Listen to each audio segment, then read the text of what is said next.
¿Cómo están? ¿Qué tal? Muy buenas noches. ¿Qué tal? ¿Cómo les va? Muchísimas gracias por estar aquí. Muchas gracias al Virrey por acogernos en esta noche especial en que presentamos el nuevo libro del reconocido periodista Aldo Mariátegui. Por favor, un aplauso para él.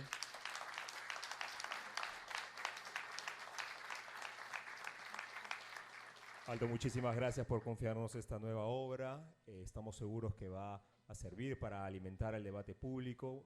Evidentemente hay un enorme interés, la razón de que todos ustedes estén aquí nos alegra muchísimo y engalana a Penguin Random House. Para conversar con Aldo tenemos por favor al vicepresidente Francisco Tudela. Por favor, un aplauso para él. Muchas gracias por su presencia y empezamos el diálogo.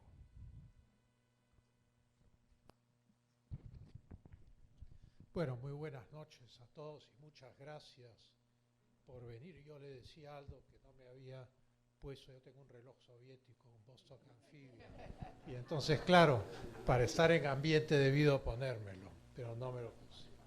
Cuestan $70 de segunda mano.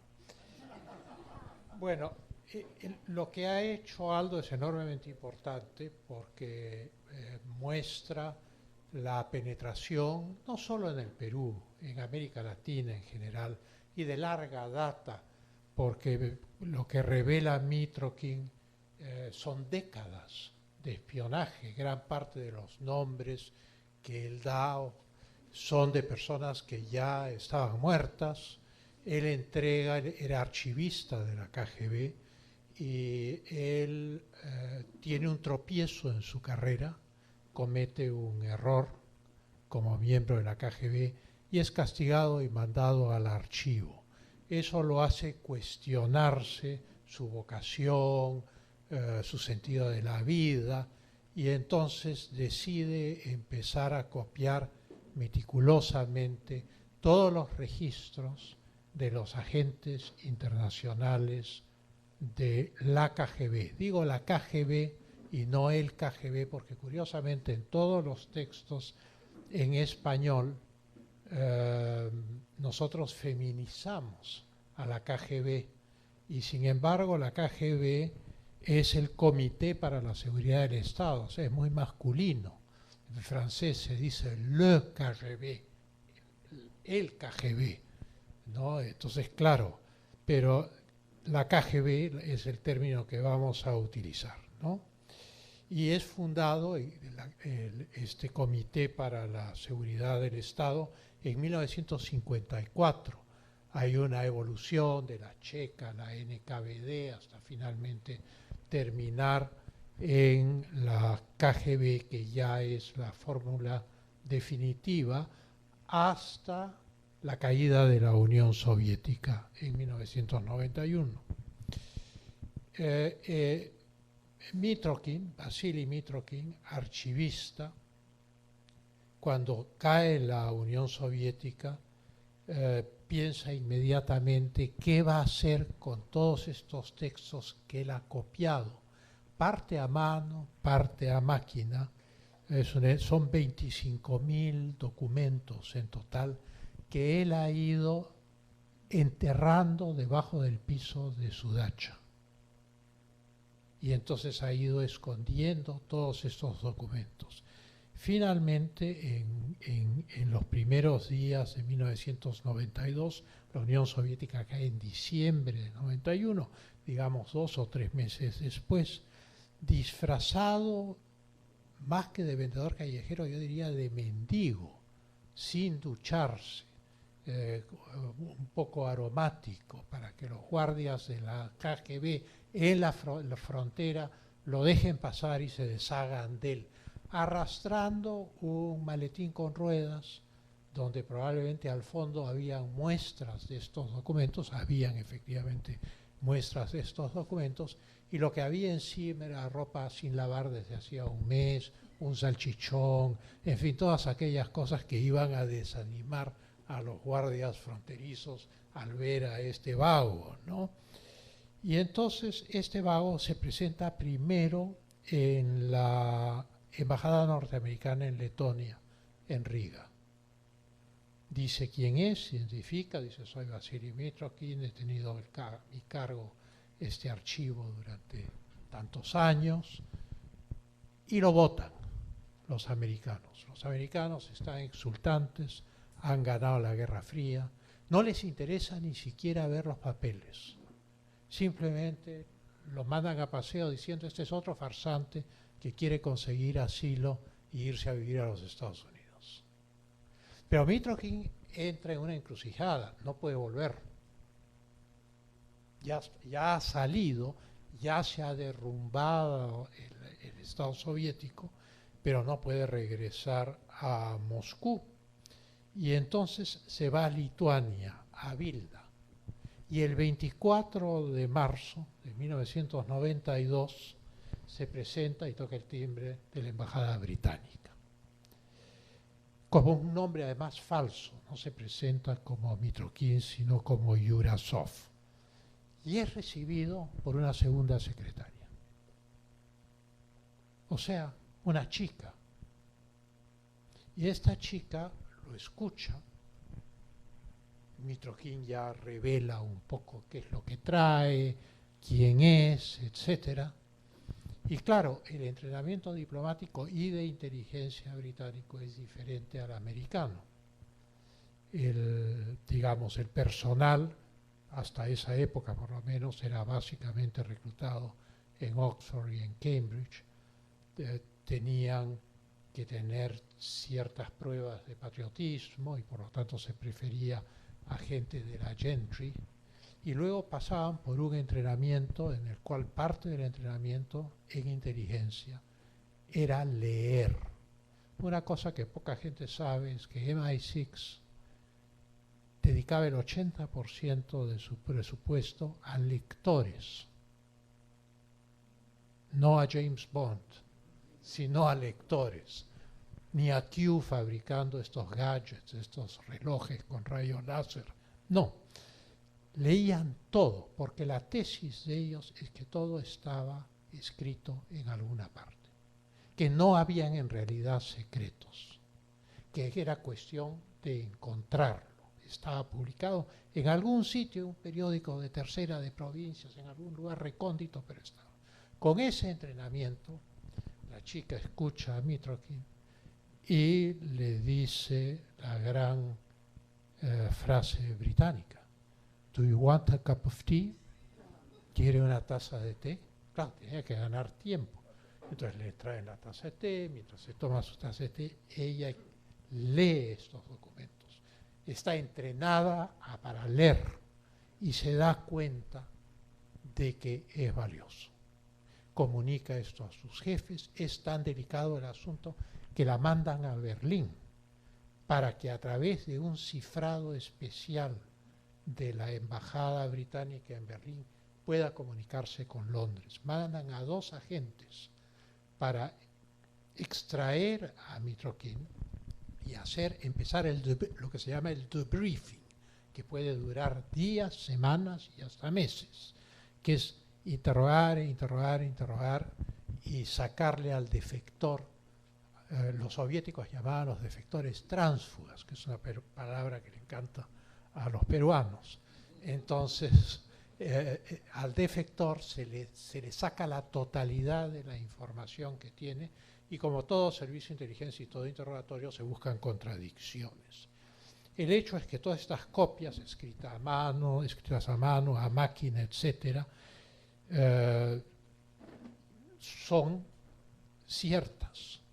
Y entonces el MI6 decide cumplir con lo que ha pedido Mitrokhin. Mitrokhin ha pedido irse a vivir a Inglaterra, que saquen a su familia de Rusia, que saquen los papeles y publicar todos estos documentos. Claro, no los van a publicar inmediatamente. Los americanos van a estar en un ataque apopléxico cuando los ingleses le cuentan a los americanos quiénes son en los Estados Unidos los agentes soviéticos, los topos soviéticos que tienen metidos adentro de su organización.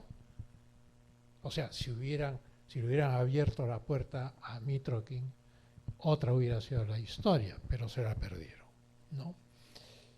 Y entonces se hace una operación por tierra a través de Finlandia a la dacha de Mitrokin, se sacan los 25.000 documentos, se desentierran, están debajo del piso, se saca a su familia y finalmente, después de haber utilizado para verificar a los agentes, para advertir a algunos, para procesar a los menos, porque ya no hay Unión Soviética, pero algunos sí han cometido atentados graves contra los estados a los cuales pertenecen, pues después de eso se publica, ¿no?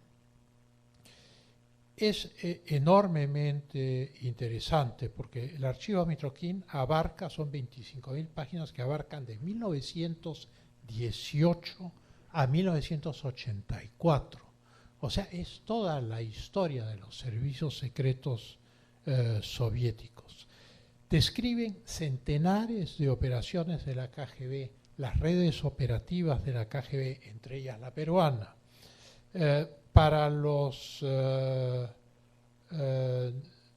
años 90, la mayor parte de estos agentes están retirados o están desconectados de sus redes, pero algunos siguen siendo activos. Hay algunas docenas de agentes que están en actividad.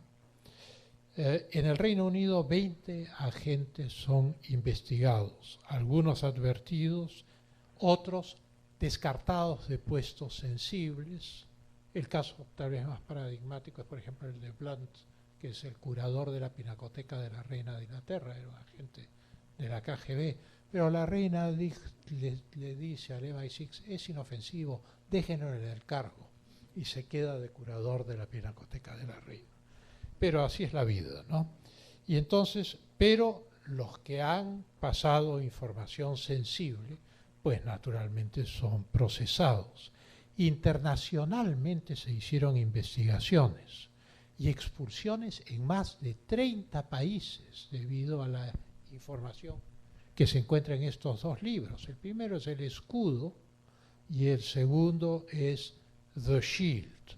Christopher Andrew es el historiador de los servicios de inteligencia soviéticos que finalmente ha sido contratado y ha escrito la historia del MI6 británico. Es un experto en el tema. Todo esto termina en Churchill College. Y entonces se realizaron investigaciones y expulsiones en más de 30 países. Se identificaron y se detuvieron en algunos casos entre 60 a 100 espías de alto vuelo, de nota, importantes. Fueron expuestos, investigados y diplomáticamente expulsados de los países donde se encontraban. 100 superagentes identificados, 60 investigados y 10 fueron a juicio, fueron condenados, se fueron a la cárcel. Se desmanteló los remanentes de toda la red internacional de la KGB en ese momento.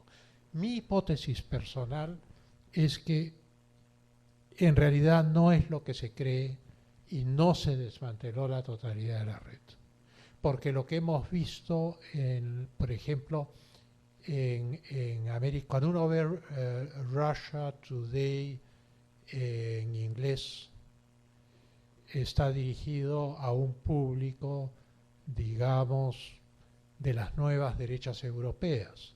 Pero cuando uno ve Russia Today en español, uno ve que está dirigido a un público que procede de los viejos cuadros de la Unión Soviética.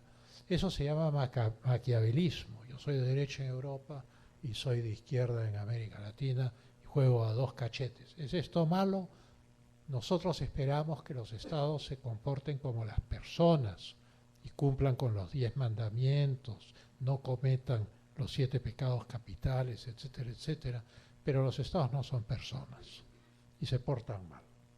Y entonces esta duplicidad no solo se da en el caso ruso, sino en el caso de todas las potencias, ¿no? Acá hay un elemento muy importante, pero primero, en lo que toca al Perú, el Perú estableció relaciones diplomáticas con la Unión Soviética el 1 de febrero de 1969.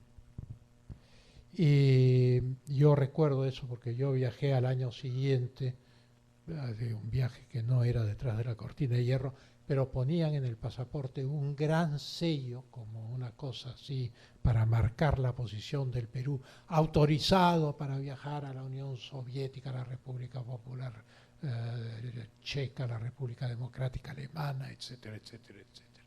O sea, había un desafío en la posición peruana. Se estableció relaciones diplomáticas con la Unión Soviética. El general Mercado Jarrín intercambió notas con los soviéticos en Chile, muy discretamente, en el mismo momento en que se expulsaba a la misión militar norteamericana en el Perú. A las misiones, habían distintas misiones según las armas y las especialidades. Pues bien, esto muestra que ahí se estaba lanzando un poderoso mensaje. El Perú estaba lanzando un poderoso mensaje político en el cual había cambiado de órbita. Había decidido cambiar de órbita. Es la época, por lo menos que yo recuerdo mucho, porque es una época que me tocó vivir muy intensamente. La revolución comenzó cuando yo estaba en segundo de media y la revolución terminó cuando yo ya estaba en la universidad en 1980. Entonces es una época que yo he vivido muy intensamente. Y claro, este rollo de ni capitalismo ni comunismo, traducido a un lenguaje inteligible hoy en día, significa simplemente socialismo. O sea, el Perú decidió tomar esa senda abiertamente, como el Partido del Congreso en la India también tomó esa vía. En fin, había muchos países de la época que estaban dentro de esta visión nacionalista y socialista de la política, el nasserismo en los países árabes, con Nasser a la cabeza, todo el tercermundismo que empieza en la conferencia de Bandung en 1955, la posición no alineada de Tito. Esa es la línea que escoge el Perú. A tal punto que cuando en 1974 se produce la revolución de los claveles en el Portugal, uno de los jefes que han derrotado al régimen de Caetano en Lisboa, el coronel Carvalho, decide venir a Lima para conocer la revolución peruana, porque ese es el modelo de los revolucionarios. Cuando regresa a Lisboa, la prensa lo entrevista en las escalinatas del avión y dice: he traído el modelo peruano. Pobres, pero bueno, había traído el modelo peruano. Entonces, definitivamente es la época, es el espíritu de la época, con Nasser, con Sukarno, con Nehru, etc., ¿no? Y entonces, en ese contexto es que la KGB se instala en el Perú a partir de esa época. La KGB está dirigida por Yuri Andropov, que llegó a ser el presidente de la Unión Soviética. Y Yuri Andropov tenía una especie de versión maoísta de la Revolución Mundial, porque la versión soviética es que la revolución se hace en las ciudades, se toma los medios de producción y todo lo demás cae por su peso. La versión maoísta es que la revolución se hace en el campo y de ahí se toman las ciudades y entonces ahí ya se consolida la revolución. Andropov creía que la revolución mundial podía tener éxito, podría conquistarse el mundo partiendo del tercer mundo. No es una doctrina descabellada. Entonces, la gran estrategia soviética empieza a estructurarse porque la idea no solo la tiene Andropov, la tiene Brezhnev, la tiene el almirante Gorshov, que diseña una estrategia naval para los medios que tiene la Unión Soviética. Los principios por los cuales se rige a Andropov, a diferencia de lo que uno imagina, es que en primer lugar lo que tiene la máxima prioridad es el análisis. Cuando uno lee el libro de Aldo, uno se da cuenta que fundamentalmente lo que buscan los soviéticos en el Perú son dos cosas: influir en el proceso para que no se desvíe, para que no se derechice, uno, y en segundo lugar, conseguir información. Y logran, por ejemplo, que se pongan escuchas a la Embajada de Chile, o sea, que chuponen a la Embajada de Chile, a la Embajada de México, a la Embajada de los Estados Unidos, etc. La gran prioridad que pone Andropov para la KGB es inteligencia, análisis. En segundo lugar, contrainteligencia extranjera, contrarrestar a Occidente. Eso es lo que hacen en el Perú. Eso es lo que tratan de hacer en Bolivia. Lo que pasa es que Banzer derroca a Juan José Torres, como lo describe Aldo en su libro. En tercer lugar, paridad tecnológica. Esto es, la KGB empieza a dedicarse al espionaje industrial y tecnológico. En cuarto lugar, desinformación activa. O sea, inventar historias, mentir, crear pasiones, corrientes de opinión sobre hechos que no necesariamente son ciertos, pero parecen ciertos. Y, en último lugar, la explotación de los proxies. ¿Quiénes son los proxies? Esto es, en vez de operar directamente la KGB, utiliza a otros servicios de inteligencia. La francesa predijo la caída de la Unión Soviética. Escribió un libro que se llamaba Comment l'Union Soviétique va éclater, cómo va a estallar la Unión Soviética. En los años 70 predijo el final. Pero ella publicó también en los 70 un libro que se titulaba Brezhnev el africano, como un paralelo a Escipión el africano que conquista Cartago. ¿Por qué? Porque lo que está haciendo la Unión Soviética es actuar en el tercer mundo siguiendo la misma estrategia que está mencionada en el libro, que Andropov sigue. Y entonces Brezhnev el africano se hace de Etiopía, se hace de Angola, se hace de Mozambique, empieza una guerra larvada contra Sudáfrica, porque el objetivo es el Cabo. En el caso de Chile, Allende mismo es un colaborador estrechísimo de la KGB, con regalos, con todo. Literalmente le pide a la KGB que le armen su KGB en Chile para controlar a las Fuerzas Armadas, para controlar a sus opositores. O sea, está irrestrictamente al servicio de la Unión Soviética. Pero Chile controla un paso interoceánico, que es Magallanes, y más abajo el Mar de Drake. Eso le interesa a los soviéticos. El almirante Gorshov se da cuenta, que es el jefe de la flota soviética, que no pueden competir con los Estados Unidos en términos geopolíticos globales. Y entonces decide controlar los pasos interoceánicos. Cuando los sandinistas toman el poder en 1979 en Nicaragua, es una amenaza al Canal de Panamá. La derrota de Allende es muy grave, no solo ideológicamente para la Unión Soviética, sino geopolítica y militarmente, porque pierden el control del paso del Atlántico al Pacífico por el sur. La estrategia de Gorshov es negar el control naval a sus adversarios. Los americanos tienen la doctrina Command of the Sea, o sea, quien manda en los mares, con estos formidables portaaviones atómicos que hoy vemos en el Caribe, etcétera, con flotas para cada uno de los mares. Los soviéticos se dan cuenta que no pueden competir, entonces Gorshov tiene una estrategia de tomar lugares claves en el mundo que son tránsito obligado de un océano a otro.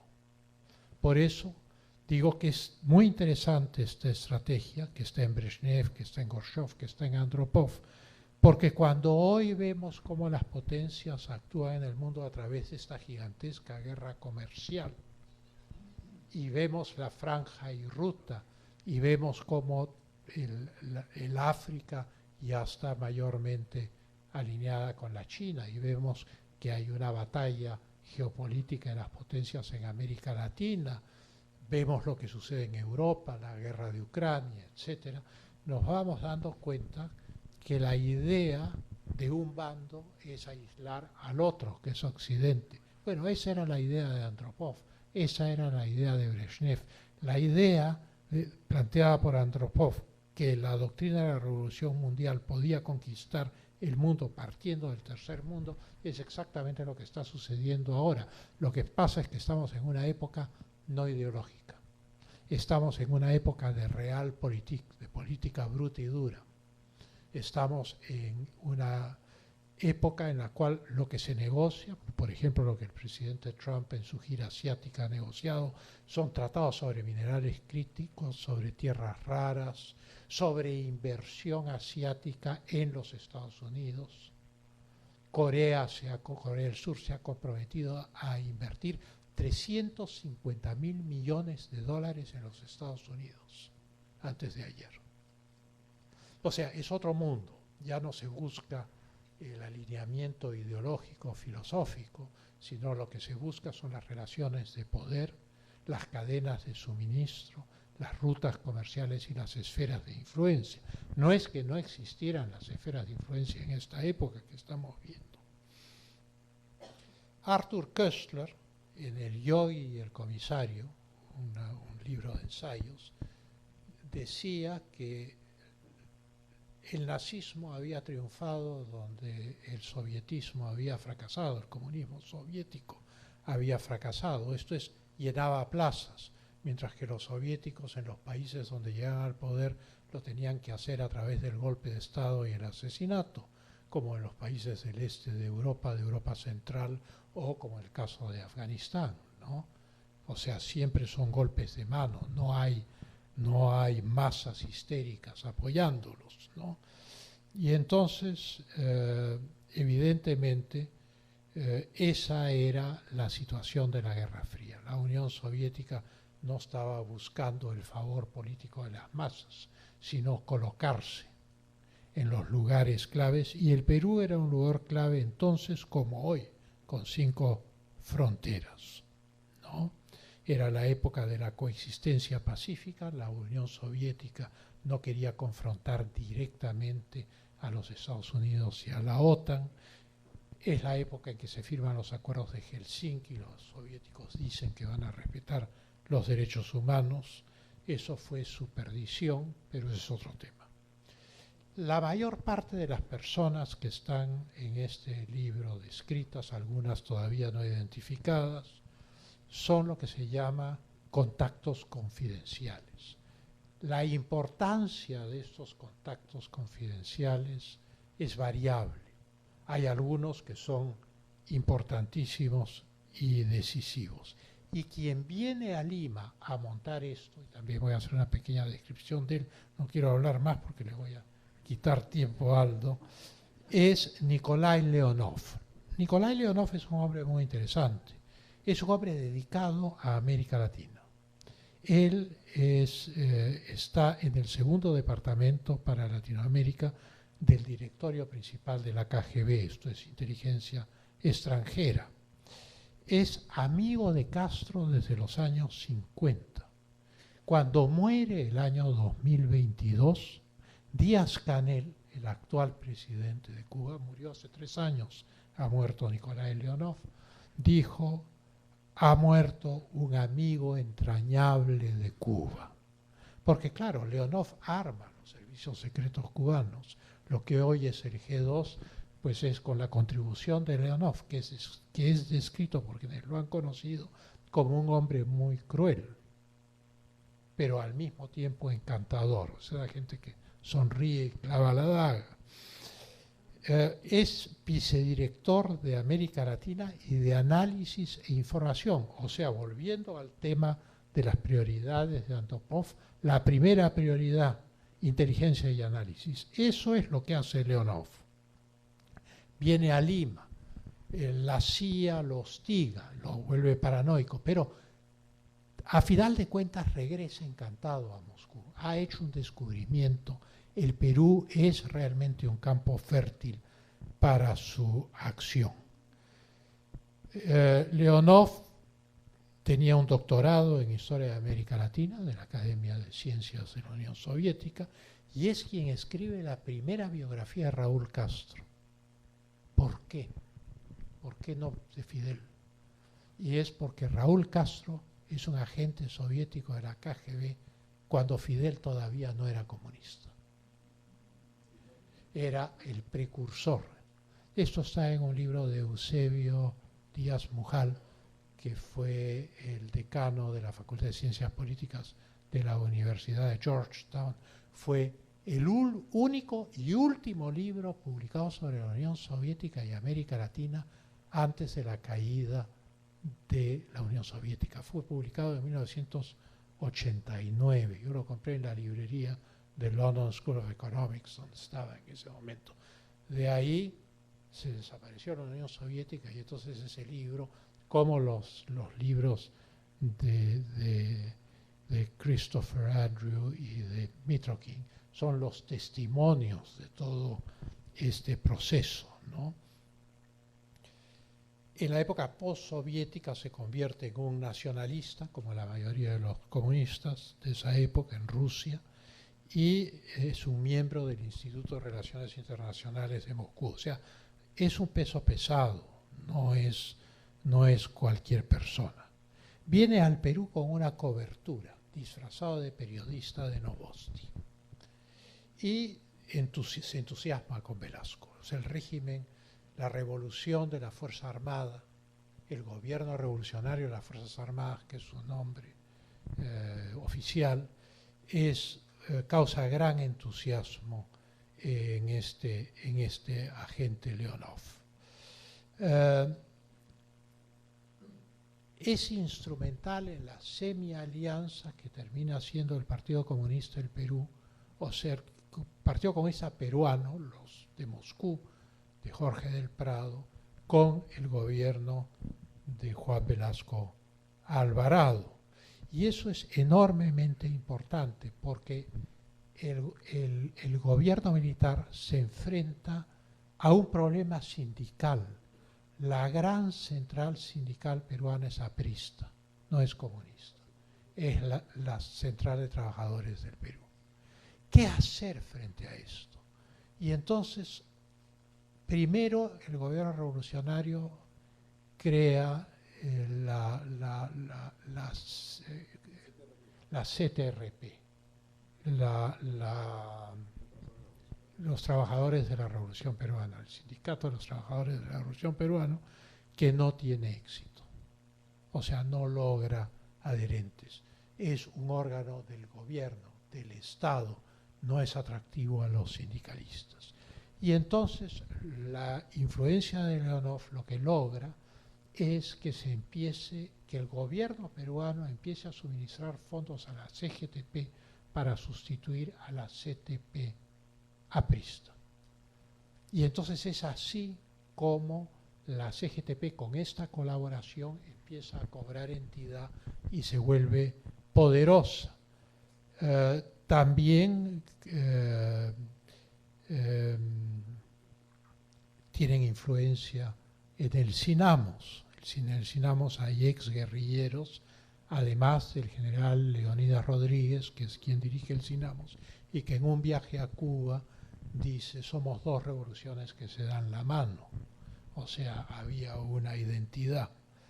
La residencia de la KGB en Lima se hace el mismo año en la cual se establecen las relaciones diplomáticas, en 1969.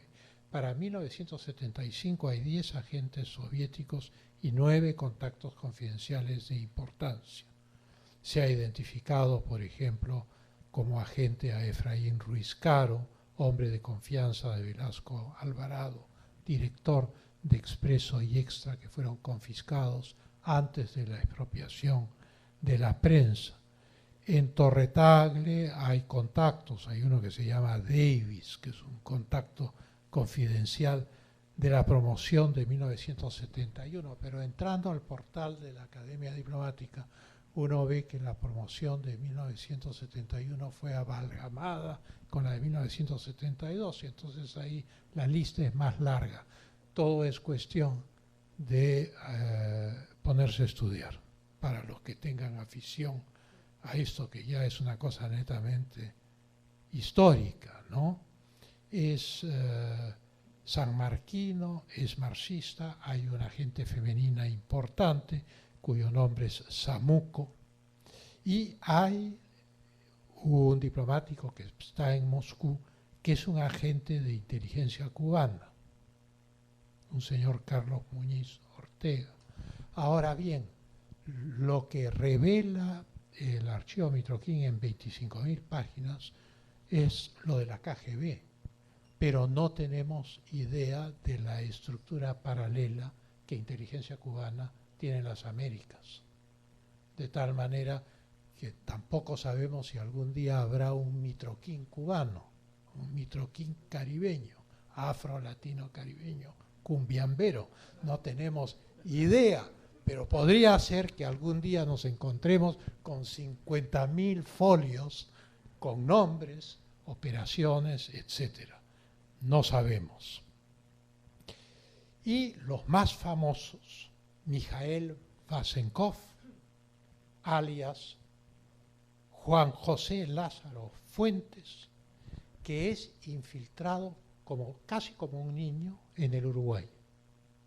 Ese es el sistema de los Ravens, de los agentes encubiertos, de los topos soviéticos que están dormidos y se les despierta para actuar. Entonces este adolescente que es Vasenkov llega al Uruguay, pasa unos años en Uruguay, y de ahí como uruguayo, como niño uruguayo, hablando un español perfecto como uruguayo, viene al Perú y todo el mundo lo conoce como un periodista uruguayo, Juan José Lázaro Fuentes. Para darle cobertura a Lázaro se le hace un matrimonio arreglado, como en la India, que las niñas se casan a los 13 años. Y entonces es casado con Vicky Peláez. Ahora resulta que a veces los matrimonios arreglados y contratados de las sociedades tradicionales, eso decía un antropólogo amigo mío, Fernando Fuensalida, tienen un porcentaje de éxito mayor que los matrimonios por amor de Occidente. Y entonces funciona este matrimonio con Vicky Peláez, tienen un hijo, en fin. Del Perú, Vasenkov infiltra a los Estados Unidos. O sea, probablemente en el Perú no participa en ninguna gran operación. Sigue durmiendo acá. Es un periodista, todo el mundo lo conoce como Lázaro, parece que era un gran amigo, en fin, simpaticón. Se va a los Estados Unidos con Vicky Peláez a trabajar en medios de comunicación. Están activados, entran a una argolla de espías dirigido por una espía rusa, ya no soviética, del SBR, ya no de la KGB. Estamos hablando del año 2010, estamos hablando de otra ecuación ideológica, histórica, política, etcétera.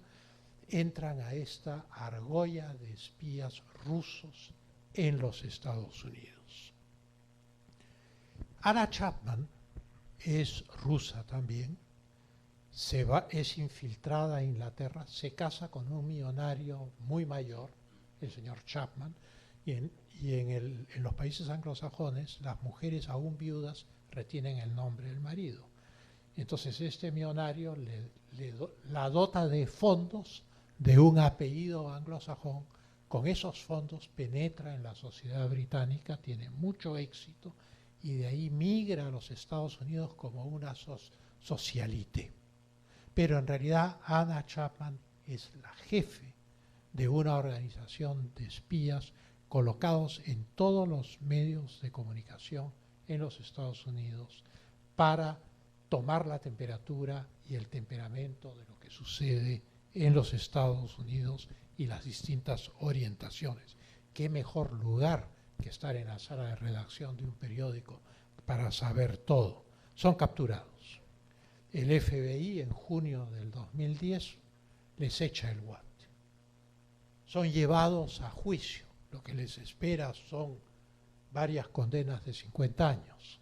O sea, van a pasar el resto de su vida en la cárcel. Pero como los estados tampoco tienen un gran interés en la justicia como la entendemos nosotros, pues pactan un intercambio con Putin, y Anna Chapman, Vicky Peláez, Lázaro, todos se van a Rusia y son intercambiados por 3 agentes que los rusos han capturado, que son de los americanos.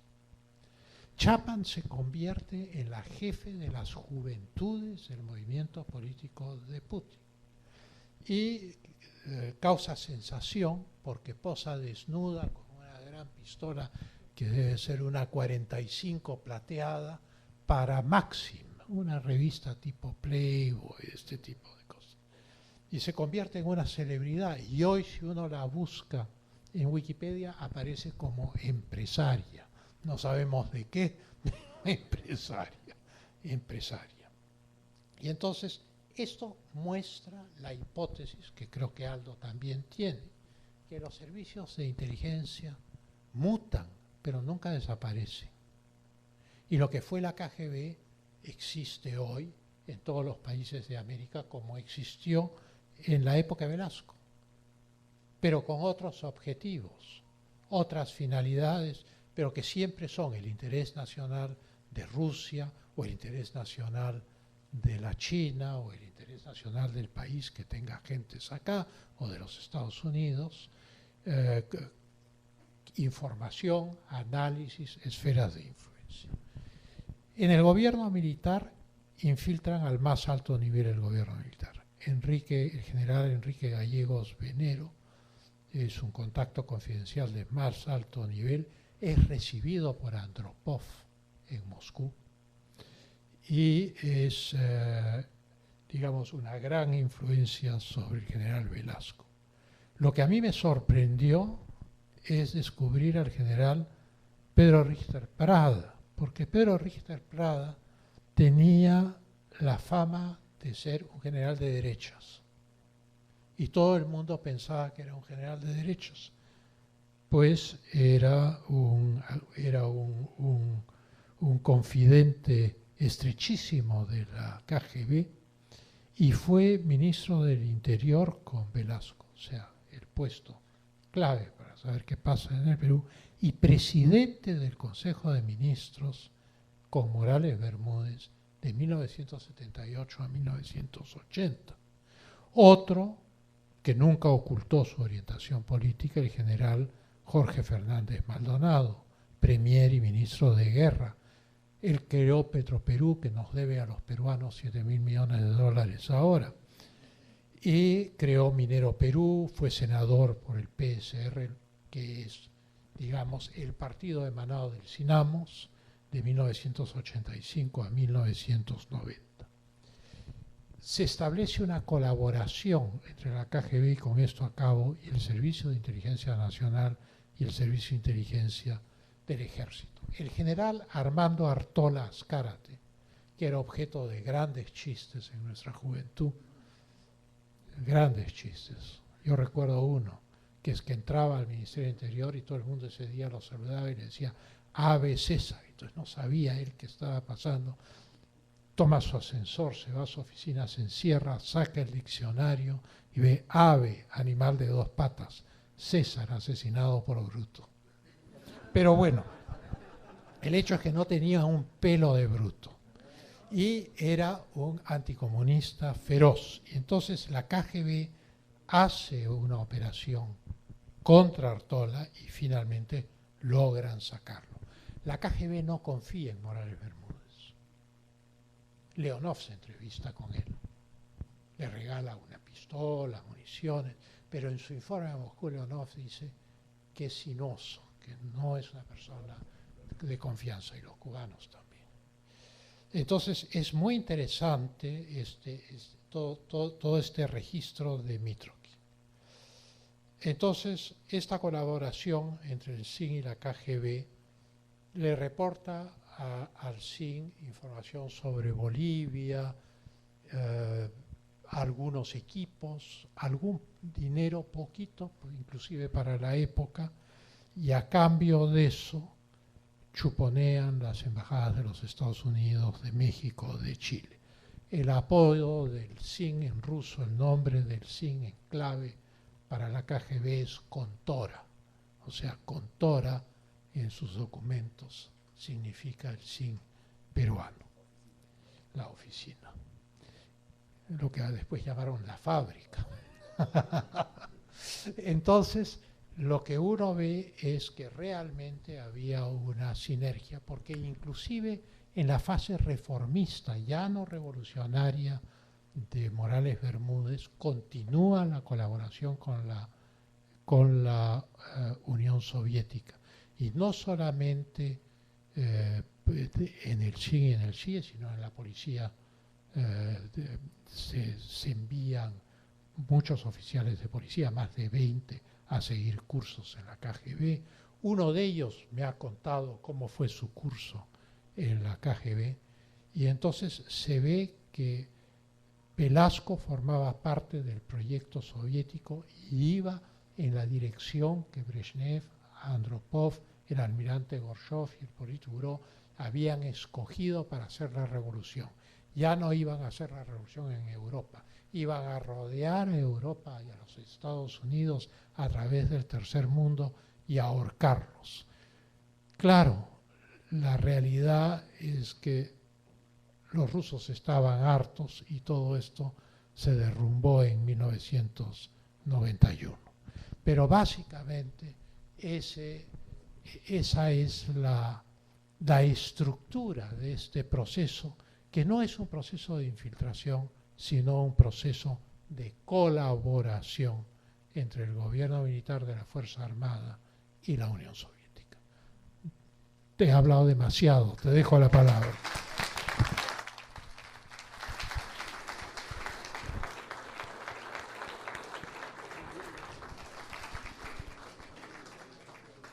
Hola, buenas noches, gracias a todos por su presencia. Muchas gracias, Pancho, por estar aquí con nosotros. Yo te merezco un agradecimiento doble, porque en realidad Pancho fue muy importante para escribir este libro, porque en la génesis de este libro, la voy a contar rápidamente, yo leí este libro de Mitrokin, que es sobre toda la infiltración, ¿no?, de la KGB en el primer mundo, y este otro que es en el tercer mundo. Sí, parece mentira, me leí todo esto. Y se lo comenté a Pancho, le digo, un día me lo encuentro, le digo, Pancho, mira qué interesante. Entonces él me dice, sí, efectivamente, eso está disponible al público en los archivos Churchill en Cambridge. Ah, le digo, sí, algún día le dije, porque yo tenía mucha curiosidad por este tema. En algún momento, cuando recién llegué, cuando estudié en España y regresé acá el año 91, le planteé al comercio, porque se habían abierto los archivos de Rusia, dizque, no se habían abierto en realidad como uno pensaba, ir allá a investigar. Conocí un ruso en Madrid que me dijo que me podía ayudar, pero era una cosa un poco que no había muchos fondos en esa época, y no hubiera servido mucho, porque la verdad es que no abrieron lo que uno pensaba. Y luego, bueno, ustedes saben que he tenido algunas inquietudes. Hace unos meses encontré en un cable americano que la CIA había financiado el APRA, no le gustó nada a los compañeros, había financiado el APRA el año 62, ¿no?, en la campaña electoral del 62. Le había dado dinero al APRA y se armó un pequeño revuelo, ¿no?, en ese momento. Entonces, Pancho ya me había dado la idea de dónde era esto, y fue curioso porque en la conversación con él yo le dije, los libros de Mitrokin en el capítulo de Perú dan muchos datos, pero no entra al fondo del tema, no suelta algunos nombres, no era tan específico, ¿no? Yo dije, acá falta, acá hay más carne, Y en medio de la conversación, yo le dije, ¿quién será el militar? Yo pensaba que era Fernández Maldonado, y Pancho acertó, me dijo, Gallegos Venero. Sí, le dije, puede ser Gallegos Venero. Gallegos Venero era un conspirador inveterado, había estado en la guerra de Argelia, había aprendido muchas cosas de inteligencia, había sido observador peruano en la guerra de Argelia, la guerra francesa, había participado en el golpe del año 62, había sido jefe de la reforma agraria en el Valle de la Convención, había estado muy metido en el servicio de inteligencia y es uno de los protagonistas del golpe de Velasco. Él es una de las personas que se encuentra con Velasco en abril del 68. Hay una reunión de militares que se ven ofendidos por unas expresiones que había tenido Cubas Binatea, un demócrata cristiano, sobre el contrabando, un tema que nunca se investigó mucho, pero los militares en esa época estuvieron muy metidos en un tema de contrabando que se traía en Panamá, y los aviones bajaban en la Panamericana Sur y metían gente de la colonia judía, había estado muy metida acá de Lima, dos personajes que eran panameños judíos y peruanos también, y Velasco, el que era jefe de comando conjunto, iba a dar una respuesta. Entonces en un momento sale a fumar un cigarro, que Velasco era muy adicto al tabaco, y ahí le plantean un golpe. Se le acerca a Gallegos Venero, me parece que el otro era Fernández Maldonado, la memoria me falla, pero uno era Gallegos Venero, y le dicen, oye, de la onda hay que sacarlo, y ahí a Velasco le meten el bichito. Entonces Velasco le dice, oye, vamos a conspirar. Y alquilan un departamento acá al lado del Teatro Marzano, en esa residencial antigua que da el Sanjón, esa grande, y ahí empiezan a hacer el golpe desde abril. Entonces Gallegos es un tipo que estaba metido en todas estas cosas. En el gobierno militar fue ministro de Agricultura y estuvo metido en, efectivamente, en el servicio de inteligencia a tal nivel de convivencia con los rusos que viaja a Moscú y lo recibe Andropov. Estamos hablando de palabras mayores. A ver, me adelanto un poco porque quería entrar por otro tema, pero antes de seguir, tengo que agradecerle también a Madeleine, a quien le dediqué el libro, es la otra persona que ha sido muy importante, ha tenido una paciencia de santa, entró conmigo al archivo, no sé cómo te dejaron entrar, pero te dejaron entrar al archivo, estuvo conmigo en todo esto, entonces te agradezco mucho porque intercambiamos muchas ideas.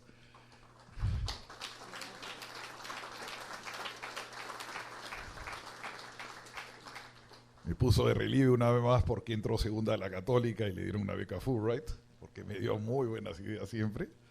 Y nos fuimos a Cambridge juntos, pues, porque por cuestiones familiares estuvimos yendo a Inglaterra y dije, bueno, ¿por qué no voy a ver esto de Cambridge? Está acá nomás, ¿no? Tomas un trencito y te bajas en 20, 25 minutos, media hora. Y dije, les mandé un mail a los ingleses y me dicen, sí, venga usted, no hay ningún problema. Venga usted, le proporcionamos el capítulo latinoamericano, creo que era con la letra K. Me dice, y efectivamente llegué, como Madeleine, entramos al archivo, nos trataron como son los ingleses, muy meticulosos, muy corteses, pero siempre mirando que no maltrates nada, nos dieron una especie de palito, ¿te acuerdas?, para mover las hojas, unos guantes, y dijeron, usted puede tomar sus fotografías y tomar apuntes, pues no me vaya a manchar nada ni a romper nada. Y la inglesa se sentó ahí, súper amable, curioso, se llamaba Madeleine también, y nos estuvo mirando, tomamos la foto, salimos y dije, bueno, es la traducción del ruso, ¿no? Y buscamos una persona que no tenga nada que ver con el gobierno ruso, que no sé qué, para que nos traduzca. Esa parte fue ardua, porque el ruso, la verdad, es complicado. Yo tenía que estar, ¿no? ¿Te acuerdas? Constantemente con la chica esta, diciéndole, oye, esto puede significar tal cosa. Deriva mucho, los verbos, es complicado. Quise contactar a Christopher Andrew, que es, como él bien dijo, es el autor, el que colaboró con Mitrokin, está vivo, lo encontré en Cambridge, vecino de Michael Kuczynski o Miguel, él prefiere que le llamen Miguel Kuczynski, lamentablemente fallecido hace poco, pero no quiso Andrew hablar conmigo, me mandó medio malhumorado una respuesta que ya eso lo había visto hacía 20 años y que como lo pongo en el libro y que él no tenía mucho más que aportar.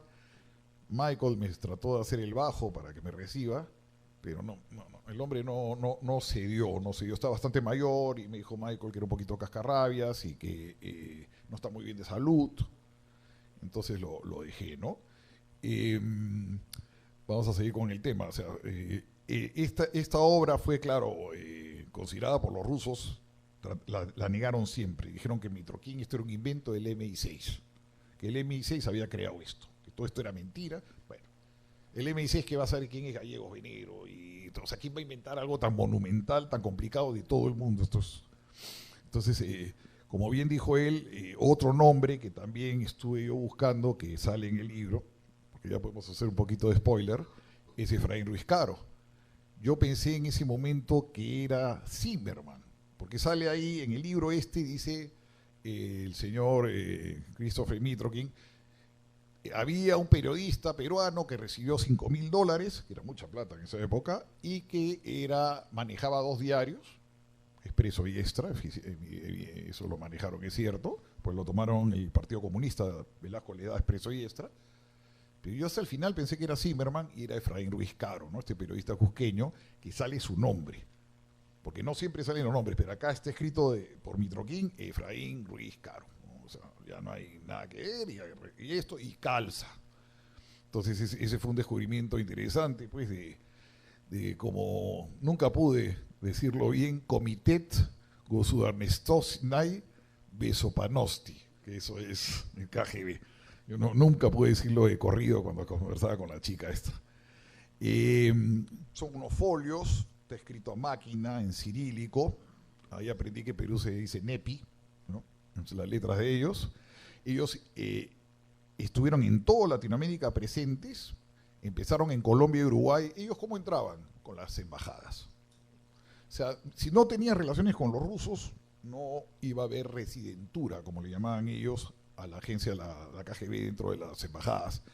Entonces, Colombia y Uruguay son de las primeras que tienen actividad de la KGB, años 40, incluso antes, porque abren embajadas con la Unión Soviética, pues la mayor parte de países no los habían reconocido, como bien dijo él, nosotros recién en el 69. Por eso Paraguay es el único país que no hay actividad de la KGB, porque nunca tuvieron embajada, aparte que la dictadura de Stroessner era bastante eficiente y no dejó nunca asomar nada de esto, ¿no? Es el único país donde no hay actividad, ¿no? La nomenclatura es interesante aclararla. Ellos tienen el agente, y lo que me tradujo la chica después de que nos rompimos la cabeza un buen rato, lo llamamos contacto confidencial. El agente es el hombre que está en planilla, Ruiz Caro, que recibe dinero. Todos tienen apodos. Fernández Maldonado era Pruden, por ejemplo. Todos tienen un apodo, pero el contacto confidencial no es el chismoso de embajada, es una persona que habla con ellos constantemente, que les da datos, que a veces puede haber recibido un regalito o algo, generalmente son marxistas o eran antiamericanos, pero no son agentes. Entonces, cuando lean el libro tengan eso siempre. Cuando digo contacto confidencial, no es un agente, es una delgada línea, me dirán que es demasiado sutil, pero así funcionaba, ¿no? Otra cosa que es importante, claro, ellos le decían el centro, cuando hablan en el libro, el centro es la KGB, que está, pues, estaba en esa época en la Plaza Lubyanka, ¿no? Célebre sitio de torturas. Da escarapela cuando uno lo ve, porque es muy bonito el local por fuera, y allá adentro pasaban unas cosas horrorosas. La Contora, la oficina. PR es actividad política, AM es actividad de desinformación, y Huracán es una actividad grande de información por toda Latinoamérica. Los ilegales son los que trabajan paralelo a la embajada, son de la línea N, ¿no? Esta gente ellos se llaman los Neleganí, y ellos sí no están en la embajada, no tienen, porque generalmente los agentes de la KGB tenían pasaporte diplomático y fungían como, generalmente prensa, ¿no? Novosti, TASS, las agencias. Estos sí están aparte, y ahí está puesto esta gente del grupo de Vicky Peláez y ellos, ¿no? Que trabajaban aparte. Ahora Perú también lo utilizan ellos mucho para papeles. Acá venían rusos, los entrenaban para que tengan un castellano perfecto, hasta con acento latinoamericano, y aquí en el Perú, y ahí lo cuento en el libro, tienen acceso a registros y se falsifican muchos papeles, pero no para quedarse en Perú, sino para hacer operaciones en Estados Unidos, sacar visa americana y irse a trabajar allá. Por eso la red que él menciona, que es en Nueva Jersey y Nueva York, que se infiltra mucho en el periodismo latinoamericano con Vicky Peláez, ¿no? Vicky ahora vive en el Cusco. ¿Se acuerdan de ella? Trabajaba en el Canal 2, era bastante agresiva, bastante exaltada. Está ahí todavía en el Cusco, vive aún. Trabajaban en esta zona. Entonces, Perú le servía también como lavadero de papeles. Sacaban papeles aquí, la libreta electoral, esa grandaza que teníamos verde, se iban para allá y eso utilizaba Perú. Ahora, vamos un poquito a qué sucedió aquí.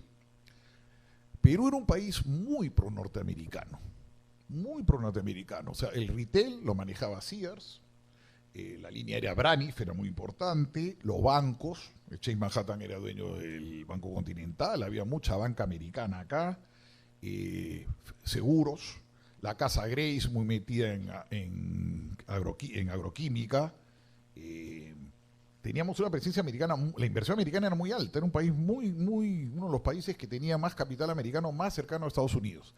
Hay tensiones con los americanos en los 60s por dos temas, ¿no? La IPC, la International Petroleum Company, que es un tema que genera mucha tensión con los americanos, y la otra es que no nos quisieron vender unos aviones F-5.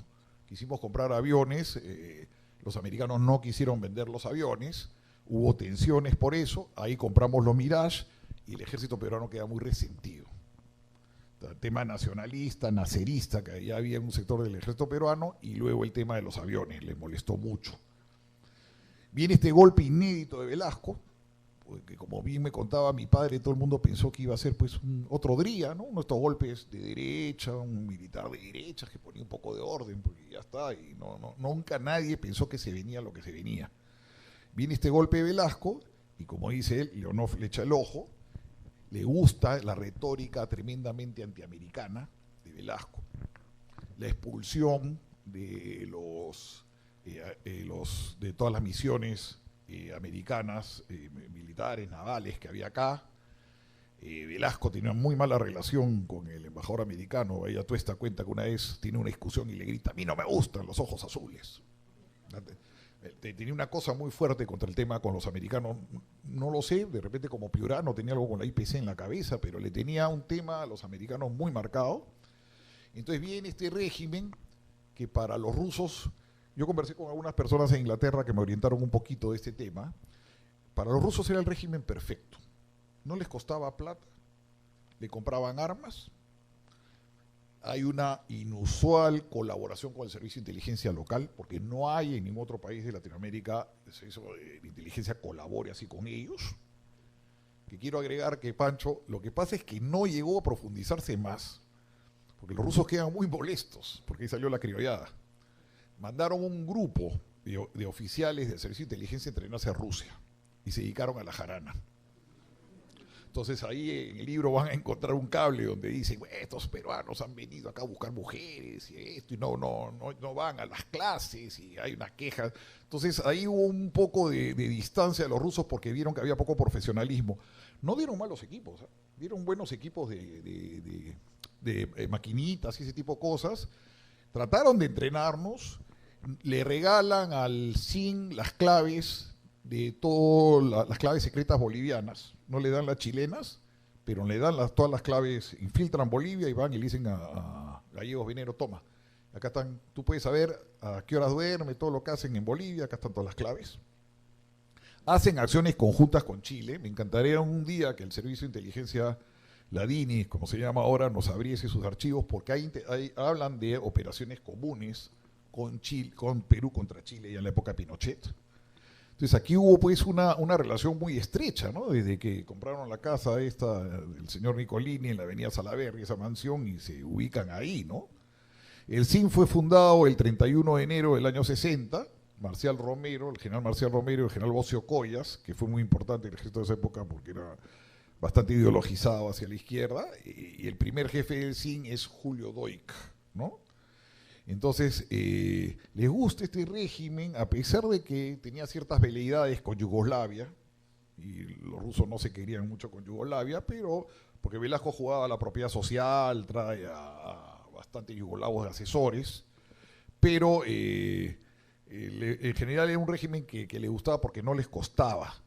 Incluso esta persona que me explicaba un poco los temas, no quisieron financiar a Allende, no quisieron meterse mucho en Chile porque no querían otra Cuba. Cuba les costaba mucha plata, era un dolor de cabeza porque Castro se disparaba.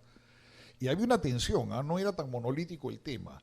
Brezhnev y su ministro de Relaciones Exteriores, Gromyko, no querían muchos problemas. Andropov era más avesado. Andropov quería más infiltrarse, mover el tercer mundo, entonces habían algunos choques ahí porque Brezhnev tenía una buena relación con Nixon y con Kissinger y Gromyko también, y entonces no le gustaba tanto estas cuestiones tropicales, ¿no? Pero claro, Leonov fue bien importante, como dice él. Lo que pasa es que Leonov hace una gran amistad con Raúl Castro en el barco. Incluso cuentan ahí la anécdota que nunca había visto un plátano en su vida. Y Castro le dice, oye chico, porque Castro se había ido a estudiar Raúl había estudiado a Europa, entonces coinciden en el barco, regresando a América, y le invita un plátano y él dice, ¿qué es esto? Y con mucha desconfianza lo come, y cuentan la anécdota, y se hacen muy amigos. Entonces por eso Leonov tenía una relación especial con Castro. Leonov era un tipo inteligentísimo, como lo mencionó él, se murió muy anciano, y me hubiera gustado hablar con él. La verdad es que un tipo que tú ves que la tenía clara, la tenía muy clara, ¿no? Arseny Orlov es el primer jefe acá de la KGB en Lima, y como bien contó él, se infiltran a niveles militares, diplomáticos, periodistas en el Perú, ¿no? Hay una lista incluso ahí de personajes. Antes que me olvide, ahora que estaba hablando de la nomenclatura, este tipo de cosas, todavía hay algunas, me hicieron firmar un papel, me dijeron que la gente que estaba viva, yo no podía, los ingleses fueron tajantes en eso, tenía que ponerle XXX. Entonces van a encontrar a algunas personas en el libro que no las puedo identificar porque me hicieron, no me van a hacer nada, no me van a enjuiciar, pero uno se compromete. Me dijeron, mira, nosotros no queremos complicarle la vida a nadie, no es tanto porque nos metan un juicio a nosotros, ¿quién va a meterle un juicio a la Universidad de Cambridge? Los abogados que tienen ellos no tienen nada que llegar a ningún lado. Pero nosotros queremos que esta gente tenga una vejez tranquila y no queremos meternos mucho. O sea que los que estén vivos, ponle X. Entonces tengo algunos, como el diplomático que él mencionó, que le hemos puesto XXX. Hablamos con él, está su testimonio en el libro, él dice que era simplemente amigo. A pesar que tenía santo y seña. Se le acercaban a las personas con un santo y seña, entonces él ya sabía que era Moscú y él hablaba. Entonces algunos van a ver ustedes que no tienen nombre, otros que no se han podido identificar, ¿no? Efectivamente Richter colabora bastante, pero yo no creo que era por un tema ideológico. Mira, Richter no lo veo como Gallegos Venero, Fernández Maldonado, Leonidas Rodríguez. Yo creo que fue por un tema pragmático. Y leyendo un poco cómo era Richter, Morales Bermúdez, por ejemplo, esto es una cosa que, no sé, una opinión personal, pero me parece que toda esta acusación de que el plan Cóndor estaba el gobierno peruano, yo creo que no calza. Porque era un gobierno que no era bien visto por el resto de gobiernos militares. O sea, Pinochet, Videla, era muy de derecha, ¿no? Geisel. Y este gobierno era pues un gobierno muy de izquierdas. Incluso al comienzo, Morales Bermúdez, la revolución con el primer año todavía sigue siendo bastante rojita. El primer ministro Fernández Maldonado. Entonces, no sé yo si estuvieron realmente en Cóndor, porque estábamos un poco aislados del resto del continente. No, eran regímenes muy a la derecha y el de Velasco estaba muy para acá, había mucho cubano dando vueltas, sobre todo en la época de Velasco, y eso no gustaba, ¿no? En el libro, claro, mencionó él Carlos Muñiz Ortega, fallecido hace no mucho, por eso puede salir su nombre. Los cubanos le dicen pese a la gente cubana, los cubanos le dicen, ese es nuestro hombre en Lima, ¿no? Y hay un ratito. Hay una persona que yo no pude averiguar, Borodach, que es bastante importante porque aparece en varias actividades, que significa barbudo. Es un periodista peruano que no lo he podido identificar. Tengo algunas sospechas, pero no sé quién es, porque él está activo en Chile, está activo en varios sitios, ¿no? Como él contó, evidentemente Artola estuvo muy movido, le hacen unas operaciones a Artola, le hacen operaciones a Tantalián, que Tantalián en un momento pues iba a ser el Delfín de Velasco, los rusos le hacen algunas operaciones, y ya para abreviar un poco, menciono otros países, ¿no? O sea, encontré cosas bien interesantes, como les digo, Brasil, hay dos personajes de vuelo en Brasil del mundo diplomático, que creo que ahí nos han enterado que eran agentes rusos. La cercanía de los López Mikkelsen en Colombia también me llamó la atención. Torrijos en Panamá, bastante amigo de los rusos.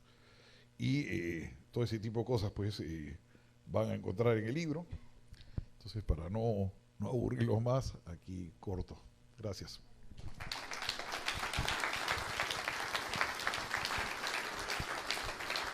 Muchas gracias. Vamos a pasar a la firma.